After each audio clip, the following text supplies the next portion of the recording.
অনুশীলন নেটে নজর কোচ মোহাম্মদ সালাউদ্দিন এবং মেন্টর মাহমুদুল্লাহ রিয়াদের। বেশ মনোযোগ দিয়ে দেখছেন সাব্বির রহমানের ব্যাটিং, আর সেটি নিয়েই চলছে দুজনের মাঝে আলোচনা। ব্যাটিং করতে থাকা সাব্বিরকে আউট করতে যেন মরিয়া আবু হায়দার রনি, আব্দুল গফফার সাকলাইনরা। একের পর এক আবেদন জমা পড়ছে কোচ সোহেল ইসলামের কাছে, কিন্তু কেন? মূল ঘটনায় যাবার আগে এই ছবিটা একবার দেখা যাক। আবু হায়দার রনির ইয়র্কারে সাব্বিরের দারুণ এক শট, সঙ্গে সঙ্গেই সতীর্থরা করেন জোরালো নো বলের আবেদন, এমনকি এসে দেখিয়েও দেন কোথায় পড়েছে রনির পা। তবে সেদিকে কোনো ভ্রুক্ষেপ নেই সাব্বিরের, দুহাত তুলে জানিয়ে দিলেন হয়েছে ছক্কা। কিন্তু সেটি মানতে নারাজ রনি, বলেন হবে সীমানায় ক্যাচ। আর এতেই কিছুটা মেজাজ হারান সাব্বির রহমান। আজ যেন নিজের পুরনো রূপে ফিরে গিয়েছিলেন এই স্টাইলিশ ব্যাটার। বুঝিয়ে দিলেন কেন এখনো তাকে জাতীয় দলের জার্সিতে দেখতে চান দর্শকরা।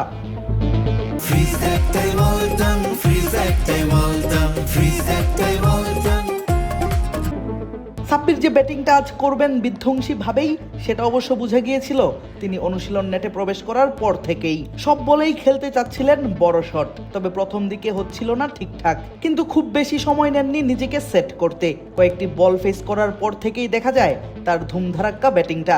যেন ফিরে গেলেন নিজের প্রাইম সময়টায়, দেখালেন তার ভিনটেজ ব্যাটিংটা, যা কিনা দর্শকদের নিঃসন্দেহে মনে করাবে সাব্বিরের অতীতের সময়টার কথা। এদিন সাব্বির সব থেকে বেশি আগ্রাসী হয়েছেন স্পিনার রাকিবুল ইসলামের উপর। তার বলগুলোই ডাউন দ্য উইকেটে এসে এসে হাঁকিয়েছেন দারুণ সব শট। পেসারদের পাশাপাশি স্পিনারদেরও এভাবে মোকাবেলা করতে, বিশেষ করে মিরপুরের মতো উইকেটে, খুব কমই দেখা যায় কোনো ব্যাটারকে। সাব্বির যেন বার্তা দিলেন এখনো ফুরিয়ে যাননি তিনি। তবে সাব্বির রহমানের এমন বিধ্বংসী ব্যাটিংটা আটকানোর সহজ কৌশলও বের করে ফেলেন বোলাররা। সাকলাইন এবং রনি ছুটতে থাকেন একের পর এক ওয়াইড লেন্থে বল। যেহেতু উইকেটের কোনো দাগ নেই, তাই বল বাতিলেরও কোনো সম্ভাবনা নেই। তবে কম যান না সাব্বিরও। পাশেই থাকা পানির বোতল এনে ব্যাট দিয়ে মেপে দিয়ে দেন ওয়াইডের দাগ। ধরা পড়ে যাওয়ায় দুষ্টুমির হাসি ফুটে ওঠে বোলারদের মুখে। কিন্তু যখন কিছুতেই কিছু হচ্ছিল না, তখন পেসাররা করেন একের পর এক আউটের আবেদন। প্রথমে সাকলাইন বলেন এমন শটে উঠবে ক্যাচ, পরের বলে রনিও আবেদন করেন একই। আম্পায়ারের দায়িত্ব পালন করা কোচ সোহেল ইসলামও তাদের ডাকে দেন সাড়া। তবে দমে যাওয়ার পাত্র নন সাব্বির। রনির ইয়র্কারে হাঁকান দারুণ এক শট, সেটি নিয়েও বাধে বিপত্তি। শেষ পর্যন্ত নো বলের কল্যাণে অবশ্য ঘটে সেই সমস্যার সমাধান। এর আগে সাব্বির যখন প্রস্তুতি নিচ্ছিলেন নিজের ব্যাটিংয়ের, তখন তাকে নানান পরামর্শ দিতে দেখা যায় মাহমুদুল্লাহ রিয়াদকে।